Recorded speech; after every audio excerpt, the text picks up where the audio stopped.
Salve, salve! Sejam todos bem-vindos ao canal do professor Alex Nina.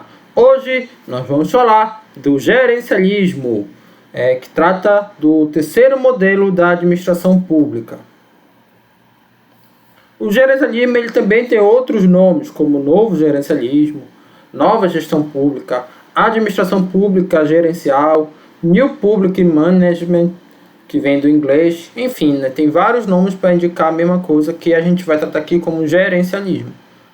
Influências. Você tem as mudanças tecnológicas e a globalização. Lembrando que a gente quando fala de modelos da administração pública, não só no Brasil, mas no mundo inteiro. Então você tem o avanço da globalização nos anos 80, o enfraquecimento do Estado desenvolvimentista, que é aquele Estado que tem um controle da economia com empresas públicas e bastante regulamentações. Avanço de técnicas e ferramentas na gestão privada, por exemplo, a chamada gestão por resultados. Avanço do neoliberalismo, com combate ao desenvolvimentismo, tá? Oposição ao desenvolvimentismo. A crise do petróleo nos anos 1970. Então, particularmente, isso foi interessante para o mundo inteiro, mas também para o Brasil. Porque o Brasil, lá na década de 60, até antes, a ideia do Estado investindo na economia para desenvolver o país. Então, o Estado tendo muito gasto público. Quando veio a crise do petróleo, esse modelo ele deu sinais de enfraquecimento. Claro que alguns autores atribuem a uma questões internas, mas aqui, particularmente, mesmo que tenha questões internas, essa questão externa, no caso do Brasil, que foi uma crise que veio lá da OPEP, possibilitou que não se mantesse esses gastos públicos aí da forma como se mantinha, tá? O Brasil não tinha autodependência do petróleo, ele teria que comprar petróleo, e aí se desestabilizou toda a economia do país, e a solução foi você diminuir os gastos públicos como forma aí de você incentivar a economia e diminuir o peso morto do Estado, lá que é previsto pelo Adam Smith na corrente liberal, tá? Então, a redução dos recursos públicos do governo nos países desenvolvidos e também em desenvolvimento, mas isso começou nos países desenvolvidos, Estados Unidos e Europa. Contribuiu também um pouco o enfraquecimento da União Soviética, né? Claro que isso foi consumado no início da década de 90, mas aliás, o início da década de 90 é consumado o fim do socialismo, né, com a queda do Muro de Berlim. Mas nessa época ele já dava sinais aí de crise, e aquele estado de bem-estar social que surgiu nas economias capitalistas, que você dava aí bastante benefícios para os cidadãos, para os trabalhadores, ele começou a minguar, porque esse estado também ele era uma forma de combater aquilo que o socialismo tinha, pelo menos em teoria,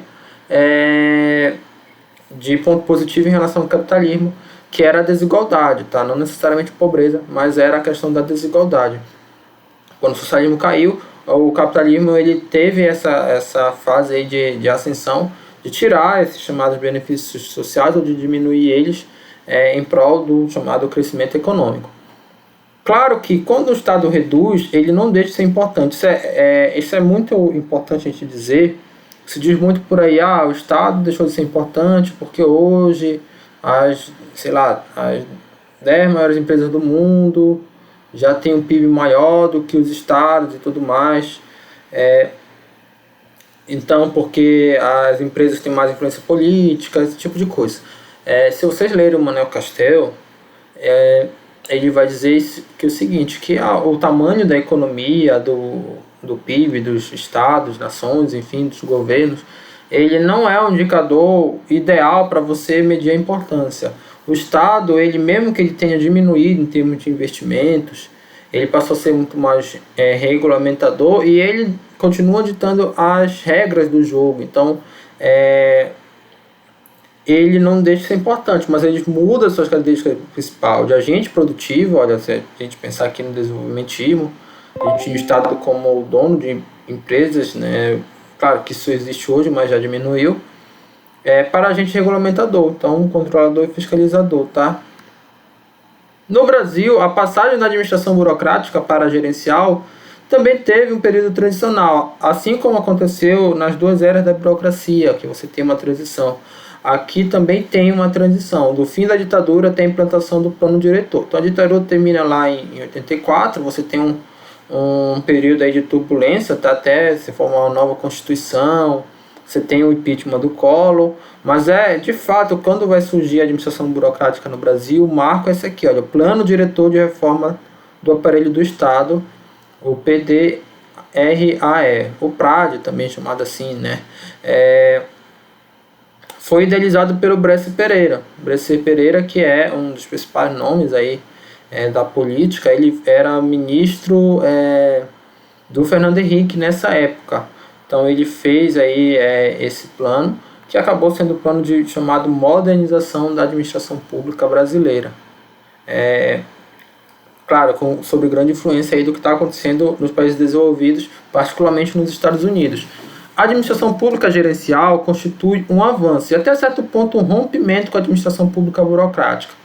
Isso não significa, entretanto, que negue todos os seus princípios. Como falei na aula anterior, do patrimonialismo para a burocracia você tem uma ruptura clara e nítida. Da burocracia para o gerencialismo não é bem assim, é muito mais no sentido de melhoria do que de ruptura. Claro que você tem pontos divergentes, mas a ideia é muito mais de melhoria. A administração pública conserva alguns dos princípios da administração burocrática, particularmente meritocracia, existência de sistema estruturado e universal de remuneração, as carreiras, a avaliação o constante de desempenho, treinamento sistemático. Então isso aqui é interessante, né? Sistema universal de remuneração significa que o mesmo cargo, se você está falando da administração pública federal, o mesmo cargo ele vai ter o mesmo salário independente aí dos estados. Vamos pensar no cargo do professor, claro que varia conforme aí a titulação do professor, ou tem várias categorias de professores, avança aí na carreira com publicações e tudo mais, mas em geral o salário base e o que acrescenta conforme a titulação não muda, tá? Independente do professor dar aula no Amapá, em São Paulo, no Ceará, não vai mudar. Talvez de estado para estado mude, isso sim muda, mas aí já é por causa da legislação do estado. Mas assim, é o mesmo cargo num estado, em diferentes municípios, ele não muda. A diferença fundamental está na forma de controle, que deixa de se basear nos processos para se concentrar nos resultados. Pessoal, tanto a burocracia como o gerencialismo, eles acham importante as duas coisas, processos e resultados. Mas a diferença burocracia foca nos processos, gerencialismo foca nos resultados. No novo gerencialismo, a estratégia volta-se para a definição precisa dos objetivos que o administrador público deverá atingir em sua unidade, garantia de autonomia do administrador na gestão dos recursos humanos, materiais e financeiros. Por que isso? Quando você tem um foco nos processos, você tem um protocolo para o administrador seguir. Imagina que você queira retirar um documento, tem uma série de papeladas e você esquece uma coisa que é banal, que ali a pessoa, o administrador que está fazendo o serviço, sabe que está certo, tá? Que você, na prática, não precisa ter aquele documento para comprovar o que você quer. Só que está lá na norma. E aí ele manda tu buscar lá em outro local, então isso que a gente chama hoje de burocracia. E não é que ele é chato, né? Na visão burocrática, ele é aquela pessoa que tem que fazer aquilo porque está na lei. Já na visão do gerencialismo, tem mais flexibilidade, ele pode ter mais autonomia, digamos assim, para dizer, não, eu sei, vou te dar mais um prazo para te buscar, alguma coisa assim, né? Nesse sentido, tá? Então a lei fica mais flexível e a própria autonomia de quem está trabalhando é maior, tá? É claro, porque se você tem, seja qualquer organização, nas empresas também é válido. Uma organização em que as pessoas que estão lá no operacional, no tático, não têm autonomia, ela é mais lenta para responder aos estímulos do ambiente externo. Isso é válido também para o setor público. Por isso que você teve um mundo aí mais acelerado por conta da globalização e o setor público se modernizou pegando muitas influências da gestão privada. Claro que não são as mesmas coisas, mas muitas influências, uma delas foi a autonomia do administrador. O controle e a cobrança a posteriori dos resultados, ou seja, depois, né, a cobrança muito mais no resultado, diferente lá da burocracia, que a cobrança era nos processos. Descentralização e redução dos níveis hierárquicos, em consonância aqui com a autonomia, maior participação dos agentes privados ou das organizações de sociedade civil, seja por meio de privatização, tá, das empresas públicas, ou parceria público-privada, que isso vai acontecer, a própria organização civil, via ONGs, ou outras formas de participação popular, elas começaram a ser mais importantes. Os conselhos populares que existem também, né? Tem o conselho, por exemplo, do meio ambiente, dos recursos hídricos, que é formado por pessoas da sociedade civil também e pessoas do governo, né? É formado aí por setores do empresarial, sociedade civil e governo. Adicionalmente, pratica-se a competição administrativa no interior do próprio Estado, quando há possibilidade de estabelecer concorrência entre as unidades internas. Isso aqui, pessoal, é o que predomina nas universidades. Para que existe a nota do ENAD? Por que existe as avaliações dos cursos pelo MEC? Justamente para aquela competição por recursos também, né?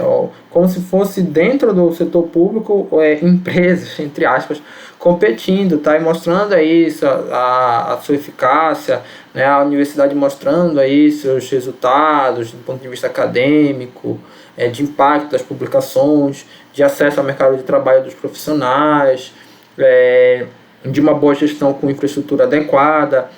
Então tem essa competição dentro do próprio setor público, tá? Então ele tenta trazer essa competição própria da iniciativa privada para o setor público. O gerencialismo inspira-se na gestão privada, mas não pode ser confundida com esta. Então algumas diferenças, olha.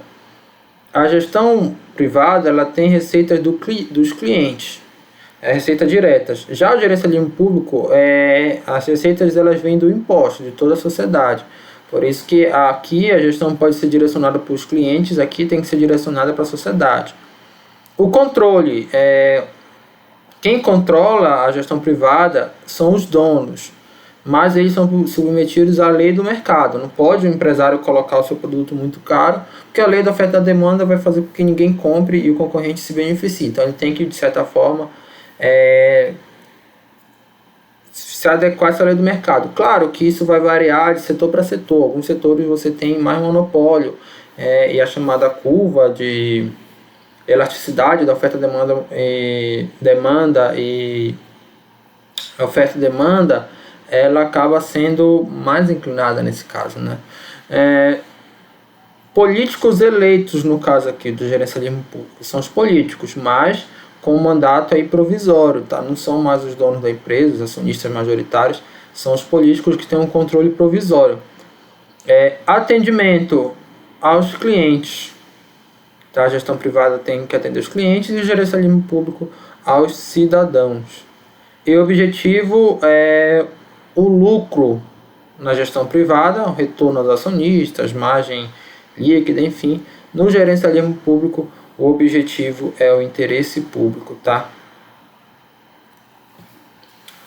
E o que é esse interesse público? A administração burocrática ela é vista como uma afirmação do poder do Estado.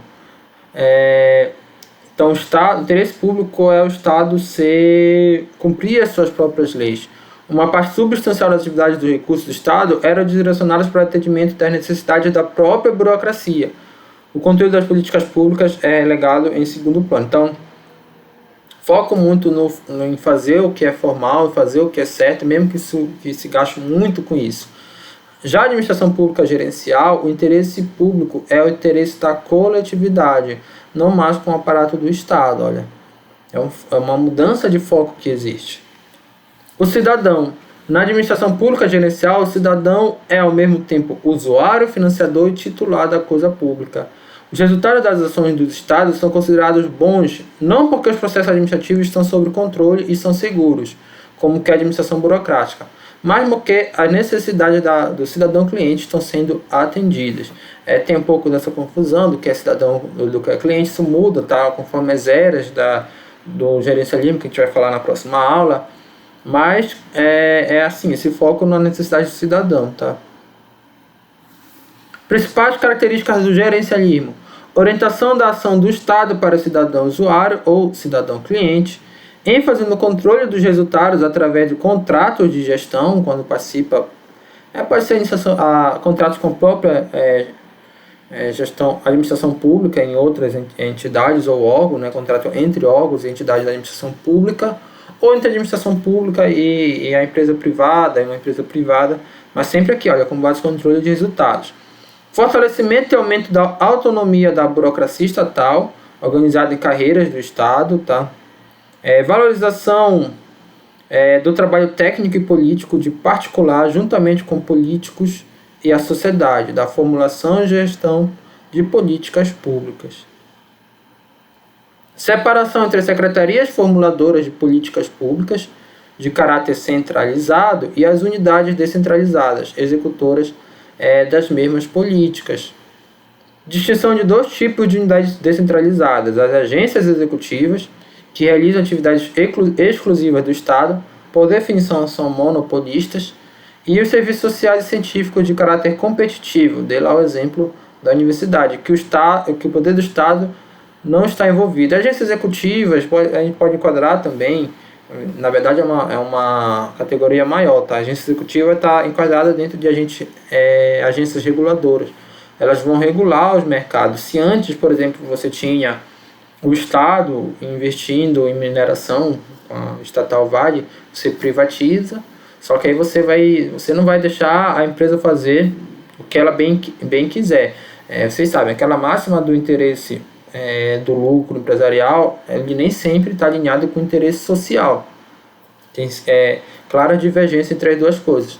Então, só que o Estado vai regulamentar, seja essa atividade, seja outras, para que não no sentido de você acabar com o mercado, mas no sentido de você ter um pouco ali de justiça social ou de algum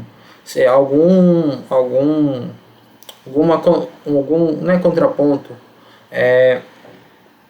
alguma contrapartida, essa palavra, das empresas para a sociedade, tá? Que se não tiver lá o Estado forçando essa contrapartida, pode ser que ela não surja de forma voluntária. Transferências para o setor público não estatal dos serviços sociais e científicos competitivos, ó.